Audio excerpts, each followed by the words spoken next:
Welcome to Beyond the Breakdown with me, Richard Parks, a podcast where we delve into rugby, life inside, alongside and outside of the game, and of course our brilliant local clubs. Together, we'll be reflecting on the challenges and opportunities facing former players, local fans, and our communities in a changing world. This is a special episode for me as I was born in Ponty and served the town as a player for 4 seasons. Pontypridd Rugby Football Club was founded in 1876, making it one of Wales's oldest clubs too. Ponty has forged some of rugby's greatest players and legends. It's earned a reputation as one of Europe's toughest and most passionate teams. Now, I would be hard-pressed to pick a favourite time in my career. I'm proud to have served some great clubs.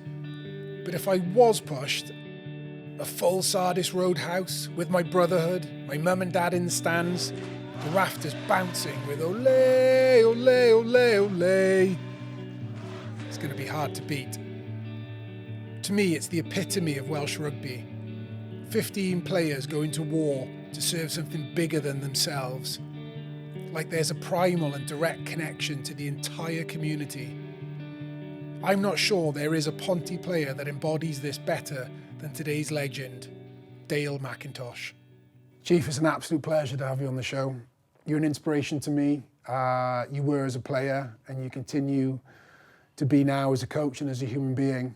But for those that don't know, tell us what brought you to Pontypridd. I was just a young, energetic Māori living in New Zealand.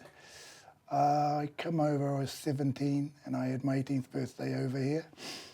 And it was pretty much, I just followed my brother who was here a couple of years previously and decided to have a season in a place that became iconic to myself and my family. And then ended up staying here 35 years. As you do. Yeah. Hell of a season. But no, I never come here to further my rugby career. I was doing all right back in New Zealand. But then, as fate has it, I met my wife. I fell in love with her and this rugby club, and the rest is history. I went on and I've played 452 games for them. Well, I ran out on it. I ran out on the pitch 452 times. Whether or not I played, I don't really know. But yep, and That's a hell of an innings. Yes, it is a hell of an innings. But I'm still second to Bob Pitworthy, who played something like 790 or even more. So, good grief, he must have been playing from a fetus till he was 50 years of age. So, unbelievable. Of those 450 games, 52 games, any of them stand out? A lot stand out, the Baths, the Brives.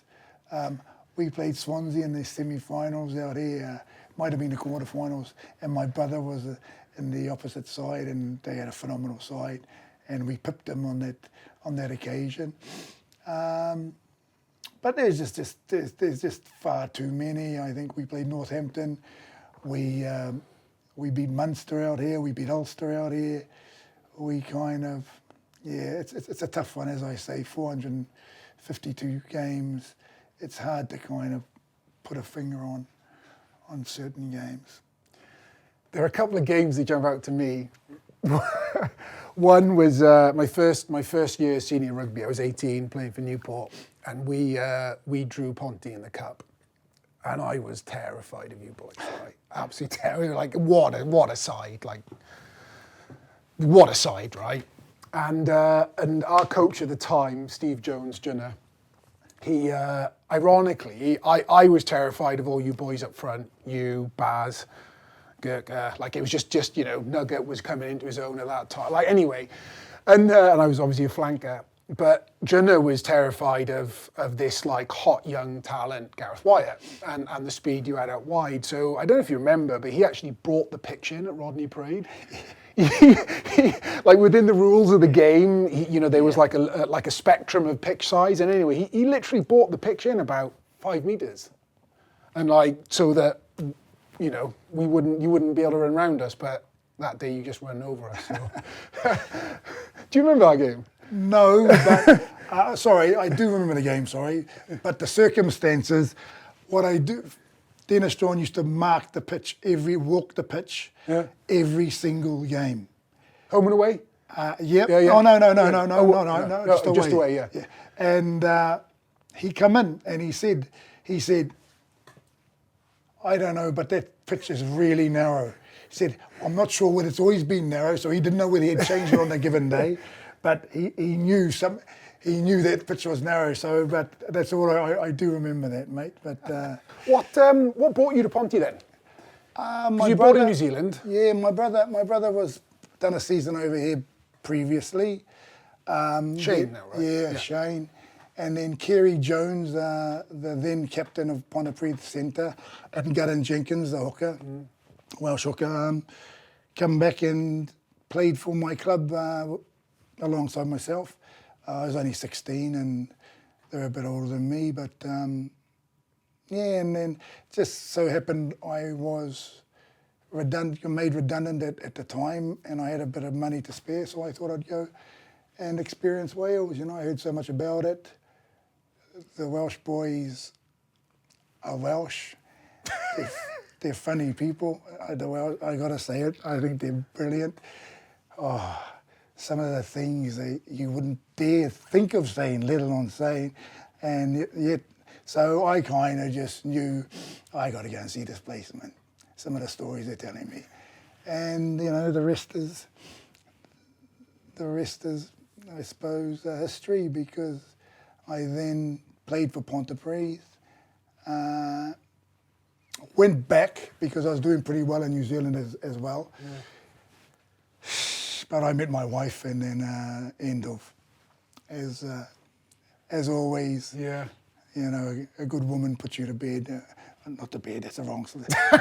Put you at bay or keeps you at bay. So there's many people that have come to Wales and planned to go home and stayed.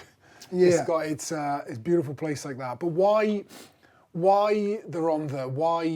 Why is Ponty and this community so special to you? Because it was very similar to where I'm from.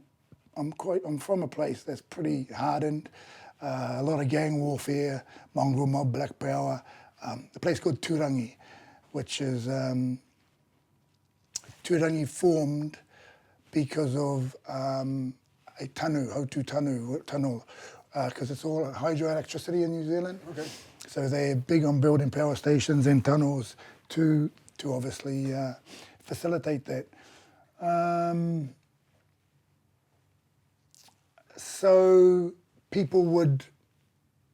Turangi was a thriving place at the time, for 5 years or whatever the time period it took for them to build it. But 5 years after that then, or in between, they were building another power station across the lake, as Lake Taupo, called Oahu. So people resided, kept staying in Turangi. But it was a tough place to be brought up in. And in those days, in the late 70s and 80s,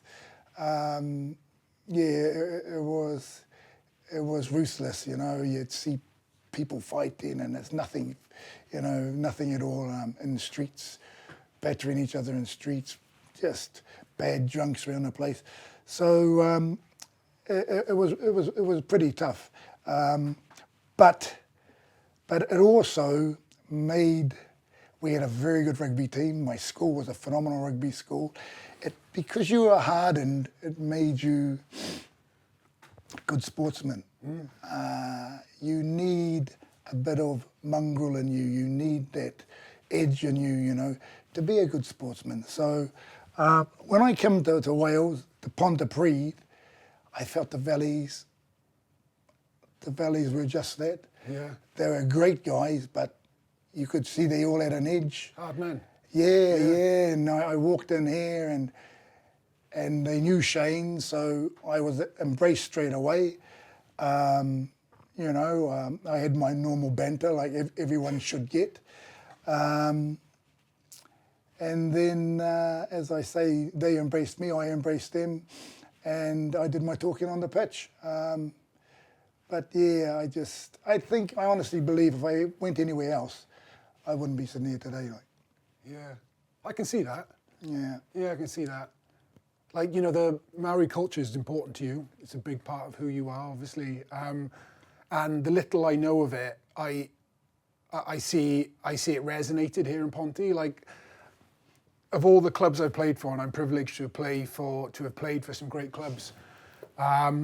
My time here at Ponty, though, when I reflect on it, I felt, even as a young man, I felt a kind of direct link between the brotherhood of the changing room, the fans, and beyond the fans into the community. Like I felt like we were serving and representing something bigger than ourselves, which is in line with like Maori culture and Maori philosophies. Was that a part of it as well, Chief? Yeah, look, I think the easiest way to sum it up is the famous words of Muhammad Ali, me, we. You know, it wasn't about me, it was about we. And as rugby players, we ran out on that pitch with our supporters behind us, our families behind us. We all knew each other's wives, we all knew each other's children, we all knew each other's mothers and fathers. And we took that on the rugby pitch with us, you know, and because of our chemistry, because of our love, our aroha for each other, that probably assisted it more than anything. You know, I play rugby because I love the game. I love people. But I don't play for any Tom, Dick and Harry. I'll stand next to a guy that I want to be in the trenches with because he's earned my respect. And if anyone says to me, oh, what accolades you want this, you want a new card, you want this? I said, no. That's all I ever wanted was my teammate to walk off and look at me and say. Before I joined the club, one era in the club's history that was both fascinating and terrifying was the Battle of Brive, that 3-game spell. But it's something of legend and folklore, you know, even looking from outside of the club, you know, Brive at the time, one of the strongest teams in Europe, just hell of a side. And, you know, Ponty were a good side, but hugely underestimated. I mean, unknown of in Europe, right? And you guys went out to Brive. I think they expected to just steamroll straight over you. And, I mean, you literally went toe-to-toe with them and changed the face of Welsh rugby and almost changed the face of Ponty. Tell me about that. Yeah, you know, obviously in relation to the club, they're a top club, top players. I think there were 13 internationals out on the pitch for themselves. And we all know that kicked off on the pitch. And you don't mean the game kicked off, like it was wild. We just had a big fight, yeah. Obviously I got sent off, waved to my mother in the crowd. But looked more like a salute, if I'm being honest, but that's the story you're going with. Me and a guy Lionel Malia, but we then kind of, they tried Was to he the Brive player that got sent off? Yeah. Unfortunately, they tried to corner us into a pub that we were invited to, and then obviously there was a bit of hanky-panky in there as well. So it wasn't great for the sport. It was something we were forced into. You could see that on the pitch. They just wanted to bully us, and we weren't going to take any of that. But the biggest issue for me was it took away from the fact that some top players exploded onto the scene during that game. The David James, Gareth Wyatt, Kevin Morgan, Martin Williams, showpieced them, and the fight actually took away from the fact that we were a very good rugby team at the time, and we played better than them on the day. Unfortunately,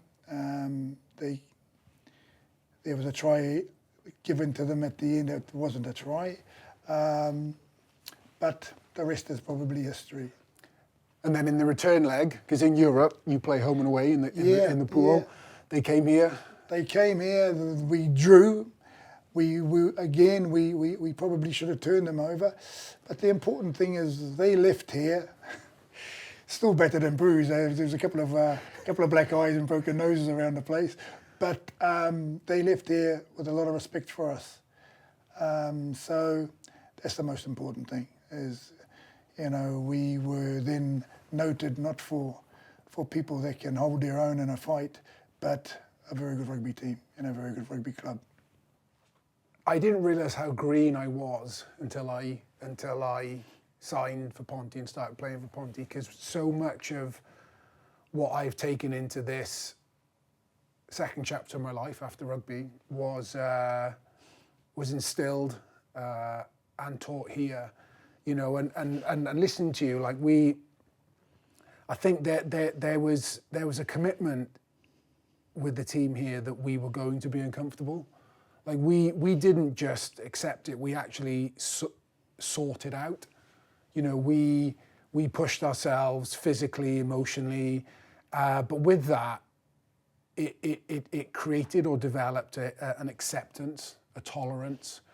And I think in a lot of society today, we are so keen to avoid any kind of discomfort that we don't get to the place where we can truly respect each other, or we can truly understand each other, which is where tolerance is born, right? What do you think was the kind of DNA of that here in this particular club? We all sung off the same hymn sheet. We all wanted the best for the club and the supporters, because we knew how much the supporters loved us. We also realised that we weren't just playing for ourselves. It wasn't about Dale McIntosh, Richard Parks, Kerry Sweeney, Neil Jenkins. It was what and who we stood for. Mine is a lot to do with my Māori culture, and I wanted people to understand who I am. My forefathers, I wanted to create something that said, well, he's one hard Māori boy. And whether I achieved it or not, I think it worked towards our success. But I think the most important thing is we understood that we weren't just playing for ourselves. We were representing the valleys, as I say, your families and all that. And we were willing to go the extra yard to do that. And that's not hard people, mate. That's just good people, buddy. Because I've taken some kicks in the guts from the sport, I lost friends in a game, in the game playing in the cup final, young Snid, Gareth Jones, bless his cotton socks. So, I'm broken and my body's broken. But the game's given me so much, this club's given me so much. But we talk about the club, it's easy just to say the club, but I could go through all the individuals, right, that taught me something, from the young kids that come through here to the older guys. There were lessons right through our journey, and it was always evolving. But on the back of those lessons was just sheer heart, desire, understanding that we weren't just by ourselves. I think there was an acceptance as well in that time that we were all different and we all brought different things to the table. But through that battle, we developed a respect for each other. Throughout my career, I've experienced prejudice or racism at different times, but never here, never in this club and never in this community, which I find really interesting because, it's not the most diverse corner of Wales, right? Yeah. But as a club, that never spilled over into the club. Yeah, I agree. Look, the supporters were very respectful of who you were and where you're from, and it was a lot to do with why we were so close. Did I experience racist remarks? Yeah, I did, from my players. We might have to give some context to that, though. I don't accept that now, but in those days, right? If you didn't have a you know, some kind of remark said to you, they wouldn't like you. I was more worried if no one had a go at me, you know. I'd be very concerned because he don't like me, you know, he's not calling me a whatever, you know. But then, where do you draw the line, you know? We had ginger people, we call them a ginger person. We have guys a bit overweight, we call them a bit overweight person. You're very respectful there, mate. Yeah. At what stage, where do you draw the line? But it was never ever done with callous. There was never anything horrible behind it. The one of my buddy, I won't mention his name, but I just used to say to him, bro, do me a favour, just don't do this when we're out in public, because it makes people think it's right, and it isn't right. I take it from you because I give back just as much. So I got no issue with that. But I do not accept it, and there's no place for it. And it never was here. I haven't long started coaching myself, not to your level, Chief, but I coach my son's under-8s rugby team. We haven't got to tackling yet, we're still in tag. But what that experience has given me is an understanding of how important the game can be, particularly for young men and young boys, and how allowing or creating an environment where there is mutual respect, there are lines in the sand, but also there's an opportunity for young boys now, but young men to flex, young men to find themselves, young men to develop those skills to resolve conflict, you know, and like I said, it's given me a different perspective on actually, if we lose the game in Wales, the game that we're talking about, maybe the game that isn't in existence now, we will be underserving a generation of young men, particularly. I know young women as well, but particularly having experienced my,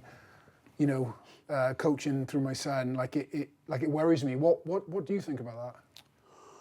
So, first and foremost, I've been very, very fortunate to be able to coach my sons through their age grades, as well as when I worked for the WRU.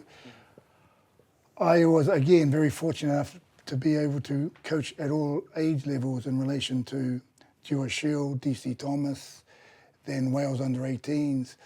And doing it that way allowed me to be able to pitch the level of coaching at certain areas and certain skill sets. But through it all, I think that the key word is behaviours. So we talk about just skills in the game. If someone keeps doing high shots and it's first up, come on, but we can better that. We need to get it down a bit. Okay, so you teach them to do that. But if they keep doing it, then that becomes a behaviour, and that's what we got to eradicate. At times, they will do things. But as young kids, it's the behaviour. So you're teaching them good behaviours. Is losing a good behaviour? I'd say yes, because unfortunately in life, we're going to lose. Oh, lose more than we win, maybe. We're going to lose. And it's probably your best with learning vessel. So you've got to understand, okay, you're going to lose, and you've just got to be aware of it. You've got to be mindful of it, how to deal with it. Okay, don't have to accept it. Okay, you don't want to lose, but you're going to lose. So be prepared for it. Again, another behaviour. But also winning is a key behaviour, because in life, there's a lot of competitive moments out there. We all do what we do in life, job-wise, employment-wise, because we've had to go through an interview process, and we've had to compete against people that are probably might be more equipped than you, more skilled than you, more educated than you. But what you said in that in that interview the person you've come across as. A lot of interviewees will say, I like this boy's DNA. My point again being, okay, we've got to adopt the right behaviours. Winning is definitely a huge one. You made a career out of tackling. Yeah, I made a career out of falling over in front of people. That's what I did. No, mate, you sell yourself short there. Your timing was something to behold. Actually. Yeah. So when I come to Pontypridd, the one thing that always stick in my head is how they loved scoring tries. So when you'd score a try or you'd have a 20-yard run, they'd be out of their seats. Someone puts a shot in or a good tackle. And I think I'd like to think I transferred that, because I started putting shots in and everyone started, have you seen him hit? Now, the reason I tackled so hard was I was super slow. So if I could kind of get their mind of watching me tackle, they'd forget how slow I was. Picking up that tortoise pup. So, so that was the other reason for it. I tried to take people's mind off how I couldn't pass with my left hand, or I was a bit too slow. Like. Hey, Deal, thanks for listening. I'm Richard Parks, and stay tuned for more Beyond the Breakdown. But give me a minute to share why I'm doing this. So many of us are worried about the future of Welsh rugby. There's so much noise around the game in Wales at the moment, yet nobody seems to be talking enough about what makes our game tick, our clubs. Without our local rugby clubs, there is no game in Wales. At the heart of our community so often sit our clubs, places where we go to play, celebrate, mourn, or just be there for one another. Yet I've spoken to clubs that are struggling to heat their showers because they can't afford their energy bills, and extreme weather is causing games to be called off up and down Wales. Life's hard enough as it is at the moment, and so many of us just don't have the headspace to engage with climate. But I want my son and all our children to inherit a Wales and a world that's as beautiful as the one that we were given. And that's why I'm proud to partner with Round Our Way on this podcast series. Round Our Way is an organisation that supports people who've been impacted by climate change, lifting people's voices so that they're heard. Let's listen to some of those voices now. It's part of Ponty, you know, this friendly club. It's, a lot of people come here, you know, year in after year, and their kids are brought up here, you know, and they carry on, and their children come up here, you know. It's just, I think it's a wonderful thing for Ponty, like that. Well, it's a hub. A lot goes on around here. There's a function now coming off in December in support of the schools, Ponty schools. That's a big function. I enjoy that. It's normally a good bit of crack. And I think it does its bit, you know, to bring people in. There's lunchtime for senior citizens on a Friday. There's things like that. That's opening it out. You need for rugby to be accessible, and you need for Pontypridd to be playing at the highest level they can, for kids to be involved in it, and to stay involved hopefully for a lifetime. And they talk about the grassroots, and some people in the WRU talk about it coming top down. It has to be bottom up, in my opinion, because you'll have lots of ordinary people playing rugby, and the more ordinary people you get coming in, the more extraordinary ones you get out at the top end of it. Well, the flooding in Ponty has been pretty horrific these last few years. I mean, the community garden there, it was swept away, but it's back up and running again now, down in Reed Valley. Lots of people turned out to help in those floods. You know, Taff Street, lots of their businesses were badly hit, but they're back. They keep coming back, and by and large, they get support from community. And you know, these days councils are short of funds, but they did their bit. But they needed the help of the community as well. It's a town that pulls together. You can hear more from these amazing people and delve more into the background on each episode of the podcast at www.beyondthebreakdown.org or on my Insta. Now let's get back to the podcast. Have you taken more pleasure in playing or coaching? Oh, shivers. Look, as a player, it's surreal, mate. You work all your life to achieve, and you know the effort you've put in.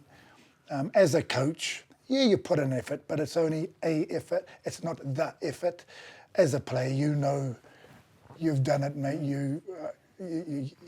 You're a brilliant athlete. You know your body, everything. You were a pretty accurate person. You're way before your time in relation to professionalism, and so we knew how hard you worked.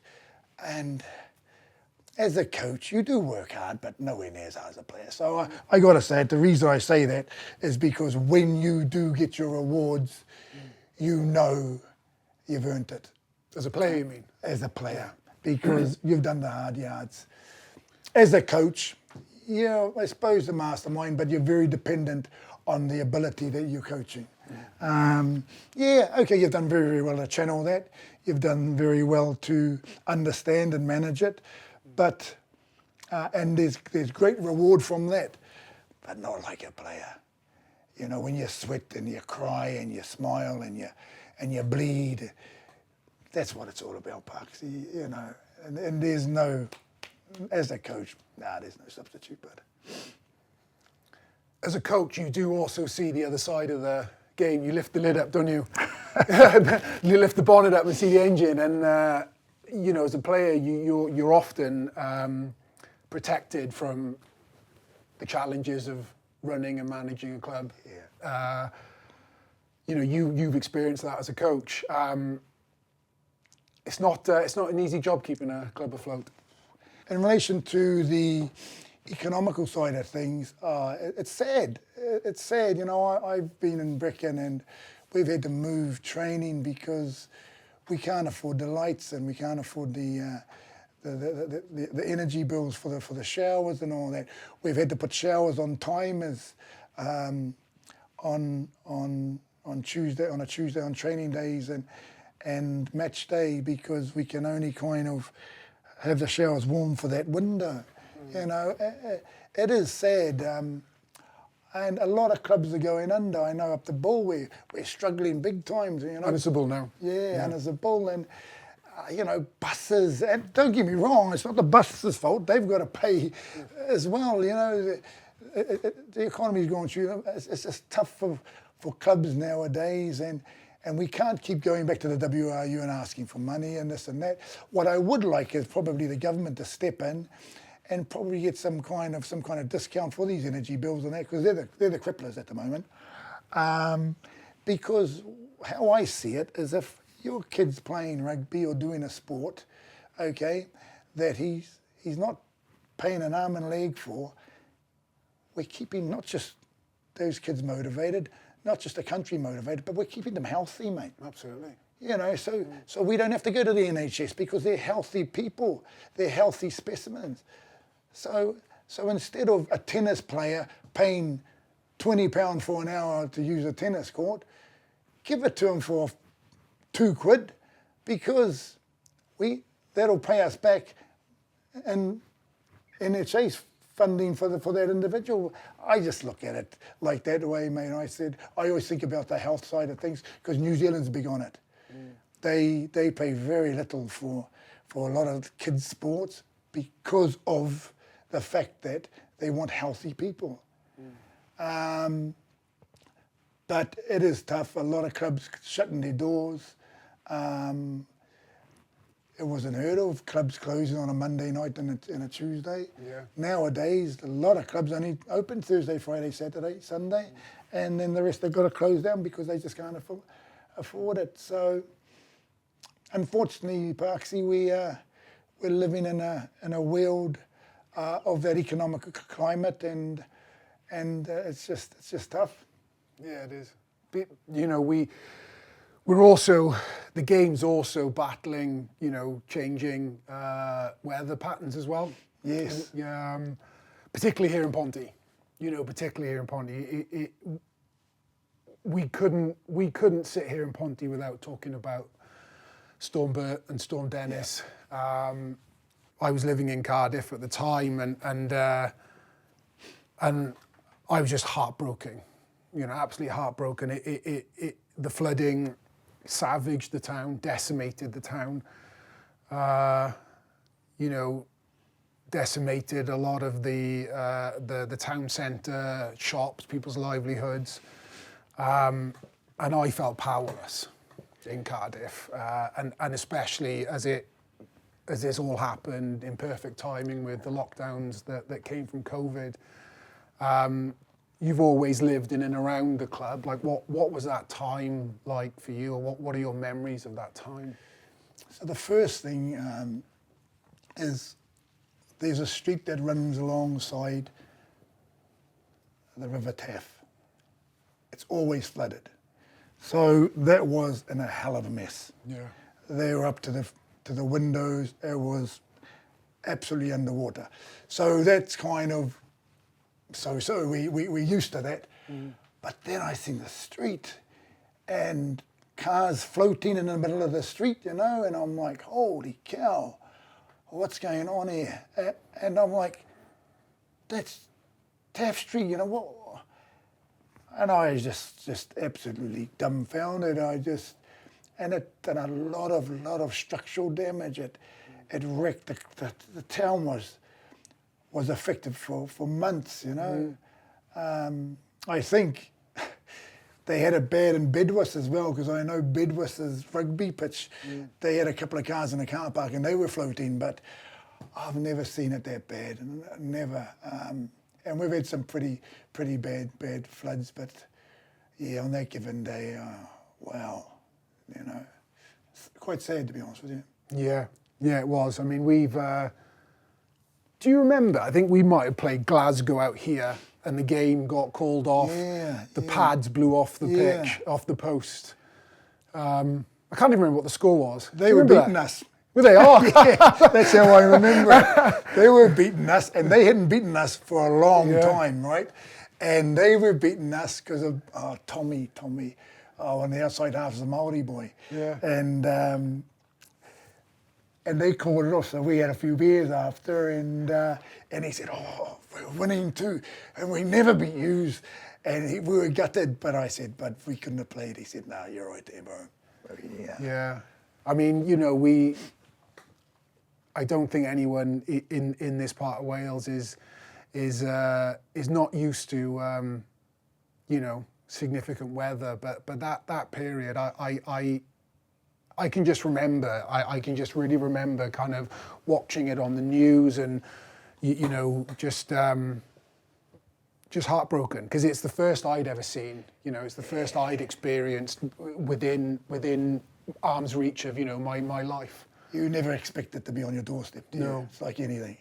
You wow at a lot of things around the world, but this was on our doorstep, and you're so familiar with the place and the shops and everything that were affected. So yeah, it was sad, and a lot of people that are affected by it, so that makes it kind of even worse, Yeah, and then, I mean, 4 years after that, and you would argue the kind of cleanup and the rebuild is close to being completed, and I can't remember the name. A Storm Bert hits, was it 2024? It's there's a lot of environmental anxiety around here, isn't there?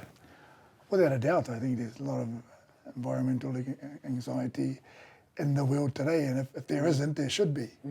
And we need to be aware of what's around us, and we need to understand and appreciate that we've got a major part, all of us have got a major part to play in it. So, that's not just sport, that's just humanity. So, yeah. When you arrived in Wales, it was fair to say that rugby was our national sport. Yeah. It's not now. I love the game, that's why we're here, but, participation numbers and hearts and souls of the country, you'd say that football's probably our national game now. Does that concern you? Like, what do you think the next 5-10 years holds? No, it doesn't concern me, because I think if the WRU kind of can get their act together, There's no reason why we can't just align ourselves to it and just work side by side. I actually looked after the football team in the Euros in France when they were very successful. Yeah. So if you can imagine, we got to the semi-finals and I'm thinking, wow. But mark my words, when I went out, I'd be in a pub full of rugby people. All my mates are in there, so we love both sports anyway. Yeah. My honest opinion, they can run alongside each other, mate. Oh, absolutely. They really can. Yeah. There's no reason why they can't. What scares me is at the root of Welsh rugby is our communities and clubs that serve those communities. And those communities are largely based on historic working men's clubs, collieries, chapels, whatever it may be. And I worry that in the time that I've been out of the game, so for the last decade, we've lost, or they've lost their place within the game, or they've lost their place within society. I mean the clubs and the role that the clubs play. And moving forward, all I see is a professional game that actually isn't winning hearts and minds. Yes, you're totally right. 10, 15 years ago, the rugby club, the con, the ex-servicemen's club, they were the hub of the village. And the same people would drink into the three of them, you know what I mean? Yeah. But on that given Saturday, boom, it was rugby. Yeah. Right, let's get unfortunately, it's not so, because, you're right, but the community game is struggling. And we need it to prosper, to be able to sustain the next steps above. We need people picking up a rugby board. I go back to New Zealand, right? When I went back for my mum's funeral, right? I went to Rotorua, and so I said, I'll take my my nephew to go and watch him play rugby, I suppose. So off I go. I thought Elvis was in town. I was like, there were thousands, right? Thousands of people. They had sausage sizzles, barbecues, burgers, beer for the adults. You had hundreds of people just playing in Rotorua. And it was just constant. And the talent and the people enjoying themselves, that was the biggest issue for me, is how all their families, you had a load of Samoans in the corner doing their Samoan thing, you had Tongans in the other corner doing their Tongan thing, you had Maoris in one corner, you had Pākehās, you had South Africans, but it was all boom. Oh, mate, and I said to my brother Shane, Shane, far out, how different is this to Wales, mate? You can just see the love for the game, but what they do is they implement as a family social thing, not a sport. Yeah, we've definitely got it a bit wrong in that way. Don't get me wrong, buddy. They're crap at football in New Zealand, so sorry, I don't know, but they are, and so realistically, we've got a bit more competition. So what gives you hope for the future? What are you hopeful for? Just that people love the game as much as we do. That's all I can say.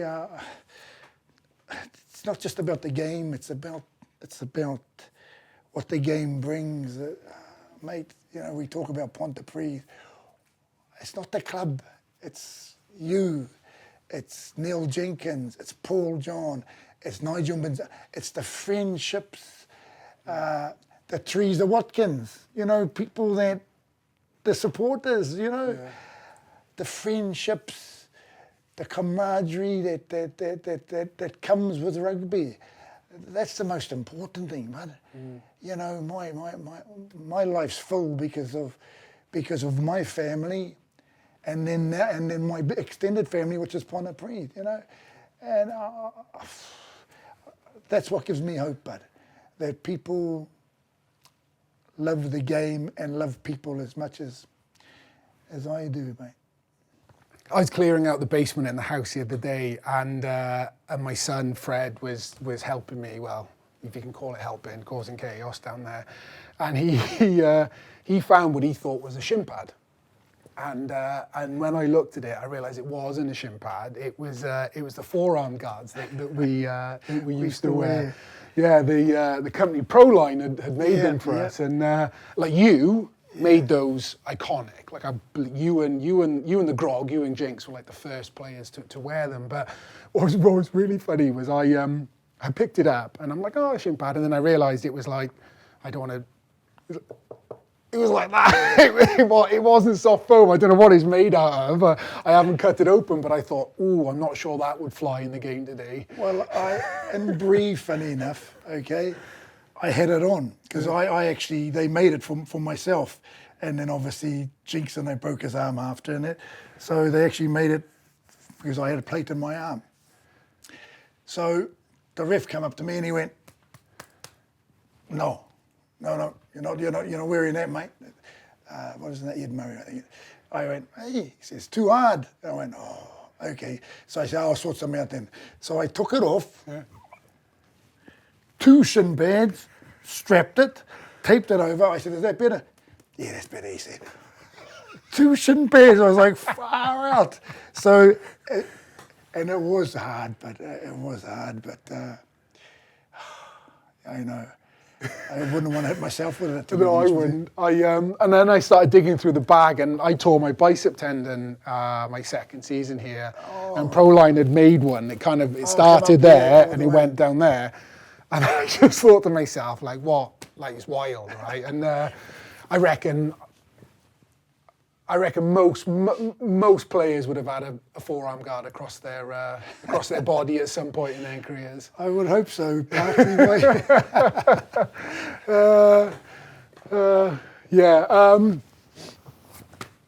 It's funny, you know, because when I retired from rugby, the decision was taken out of my hands. I had a good career. I was 29 at the time, but I'd always considered myself a late developer. I felt I had lots of rugby left in me. And I went in for a routine surgery on my shoulder. You know, we've had operations everywhere. And in the teens, the amount of operations I've had, thinking I'd be playing again next week or the week after. And I came round and the surgeon, Jeff, said that I've got no cartilage in my shoulder, you won't play again. And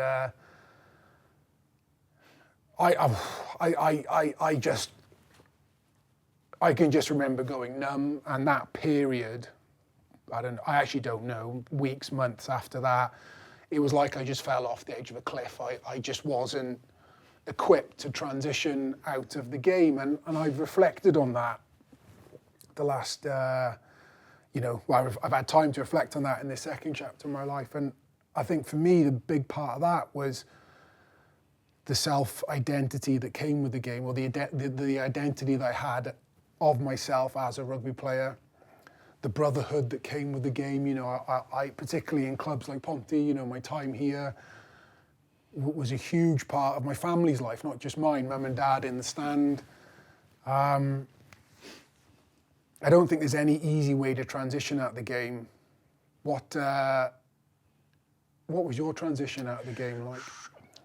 Right, so I think a lot depends on the circumstances that what your life is at that time and moment. So I was told the same thing by Jeff Graham. He said to me... Jeff's had us both, is he? Yeah. He said... I didn't know that. You know, and I said... Because he told me that if I carried on playing, I wouldn't be able to lift my armour. So I said, okay, fair enough. So 5 years later, after I retired, well, it was 5 years later. But I couldn't retire. I said, mate, I ain't got a job.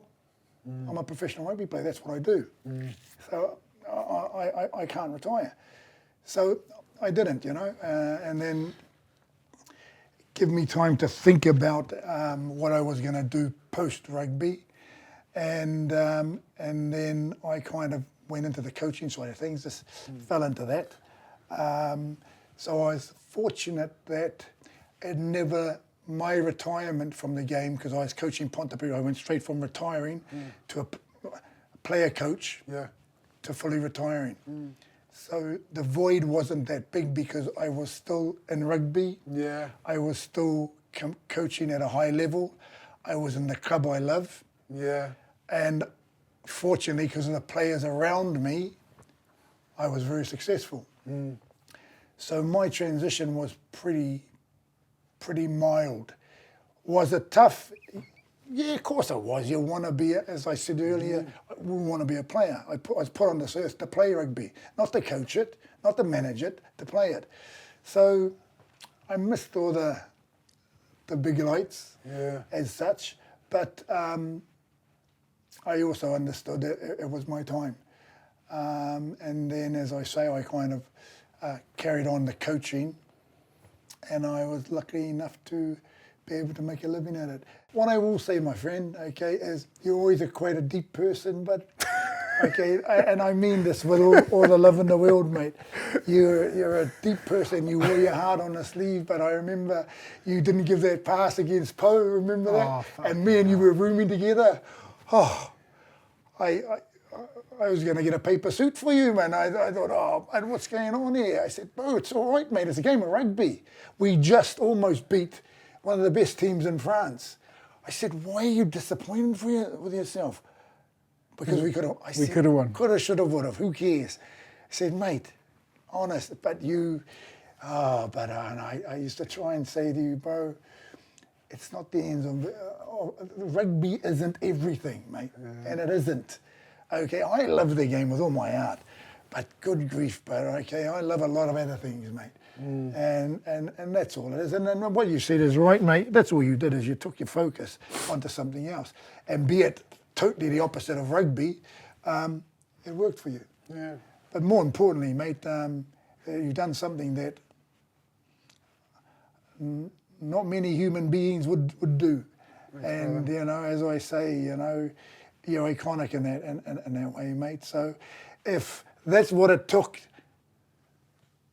to make you do what you done, well done, mate. Thank you, mate. End of story. It's strange, isn't it? Yeah, it is, but sometimes Life's you like kind of that. you've got to have some misfortune to kind of accelerate you, and that's what you've done, mate. And you've done, but I didn't mean it that to go and do that.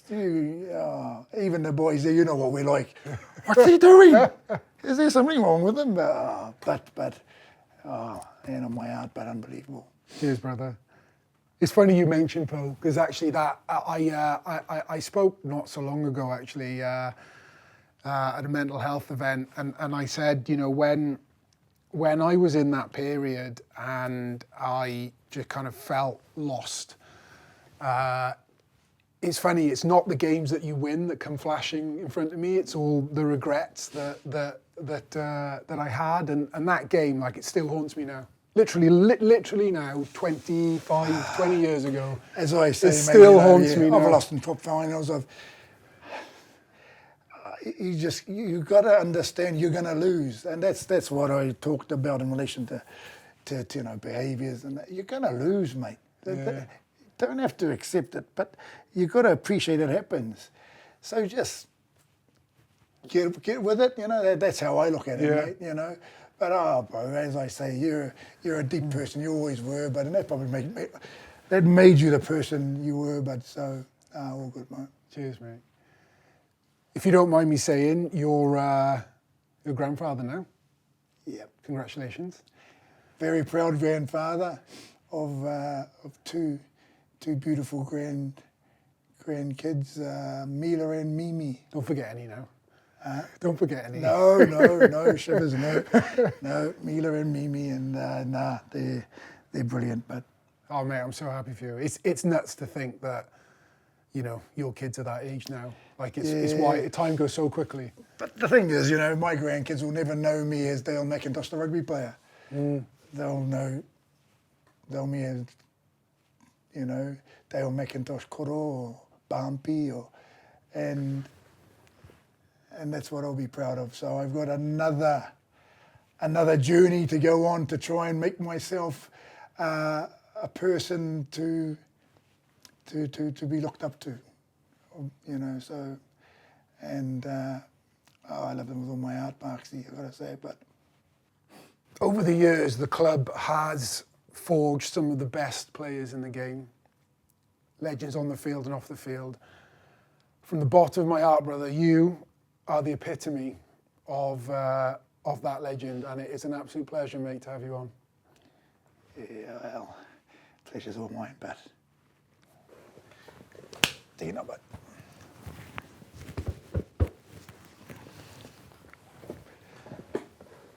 Gonna make me cry now, Parksy. I'm supposed to be bad, I can't cry. This was a special one for me. It was awesome. It really, really was my pleasure to catch up and hang out with Chief and reflect on our time playing together and what makes Ponty special. Chief's point of view is not only important, but I think it's really insightful as a lens into what we've lost from the game and also what we've gained. It certainly took me back. Sardis Road, the House of Pain. I mean, it's a special place. As you will see and hear from how many people in the club wanting to talk to us on this episode. My mum and dad in the stands and I have made friends for life here. But Ponty, the town, the club, it's dealing with a lot of challenges, battered by repeated flooding and a coal tip slip just up the Rhondda Valley during Storm Dennis a few years ago. But the heart and soul at Sardis Road remains, and it's an important space for the community and all involved in the club. It says on the door, it's the heart of the community. It really is. And, you know, I say I've been away quite a few times and always remained a Ponty fan, and I'd sometimes sneak back for big games. Even when I was in Northern Ireland, it wasn't finally even Friday night on a plane to come and see Wales and Ponty. But it's noticeable that sticks. My son lives in Perth in Australia. You open his cupboard and it's full of Ponty shirts. The camaraderie, the mates that you pick up, the players, the non-players. I'll be seeing some old friends that I played with at youth level and schoolboy level, who've now moved on a little bit to different parts of the world and things. And I'll be, and now coming back, but they all live in different parts of South Wales. I'll be meeting up with them in a couple of weeks' time, and that was we would have played together as kids, and we've moved apart, but we'll come back to it. But it was nothing better than a full Sardis Road when you came to watch them, and the community and the crowd all come together. It was terrific, and we always want to win, but if we lost, it didn't really matter that much, as long as Chiefy used to say, Dale used to say, as long as you carried out in your shield, boys, and you've given everything, you've lost with honour. There's a way of losing. And I think Pontypridd had that in abundance. And for it to be called the House of Pain, was terrific. You come here, you're going to be feeling it. My relationship with this club goes back to 1974.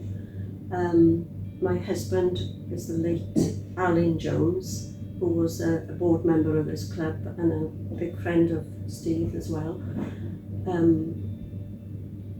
He died 6.5 years ago, and this club has actually kept me going, here every week.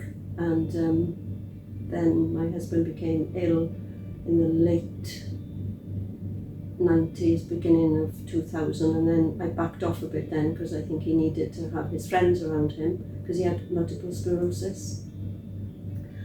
But Ponty was his lifeline, and it's turning out to be my lifeline as well. Mill Street's now uninsurable, so. Well, I was bar manager in Club of Bont for many years, which was severely affected by flooding time after time, but we couldn't get insurance. It just took, again, a huge community effort, volunteers coming down after each flooding episode, with mops and buckets, disinfectant, and other shops and cafes have been through exactly the same thing. So that fighting spirit, that's what Pontypridd is all about, that's what I love about the town, and through all the adversity we just get on with it. Well, it's not only, it's impacting everyone's life. It's not just rugby. In the scheme of things, rugby is, if you spoke to somebody whose house was flooded, they wouldn't be concerned about the rugby club being flooded. Their life is devastated. And, you know, it's a frightening thing. We don't sort of, the environment, we don't give it enough emphasis. It's, you know, it's sort of, it's like an afterthought in a lot of politicians' minds. So Pontypridd, when we moved here, were in some difficulties. We sat down and looked at it and realised where they were.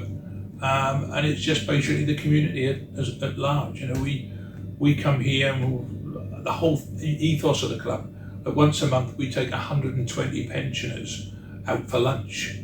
And they have a theme. That's what the whole ethos of the club is. It's a community club, even though it's a big club. It's you can go to other clubs and you wouldn't even know that the rugby club's there. They're there because someone's financing it, as opposed to this being a community club. What an amazing thing to hear from so many people who love Ponty and Sardis Road just as much as I do. And that's what this podcast is all about. The legends of the club, which aren't just players, but are also all the people who make up the clubs. Diolch yn fawr iawn, thank you so much for spending your time with me, Rich Parks, on this episode of Beyond the Breakdown. A huge thank you, big diolch yn fawr iawn to Chief Dale McIntosh and the production team at Copper, Sam Walsh, Dav Griffiths and Llear Morgan who gathered the Vox Pops, all the team from Ponty RFC, everyone who helped us, Sophie Jenkinson from Round Our Way, Mike Brown, Alex Bevan, Becky Jarvis, Joe Towns, and to all the people who spoke to us from the club, from Ponty. And now this is a long one. In fact, I'm reading this because I can't remember this because, well, huge thanks to Dave Roberts, Gareth Jones, Don Jones, Michael Gazzard and Hugh, Rhys Lewis, Andrew McDonald, Ann Jones, Dave Edwards, Dave Newman, David Hicks, Yito Davis, Howard Thomas, Ian Evans, Jack Bayliss, Jim Jenkins, Mark Davis, Phil Miles, Roger Davis and Stephen Reardon. Very quick on the wing, just as he turned past, and he's over, and that's a difficult, but it's a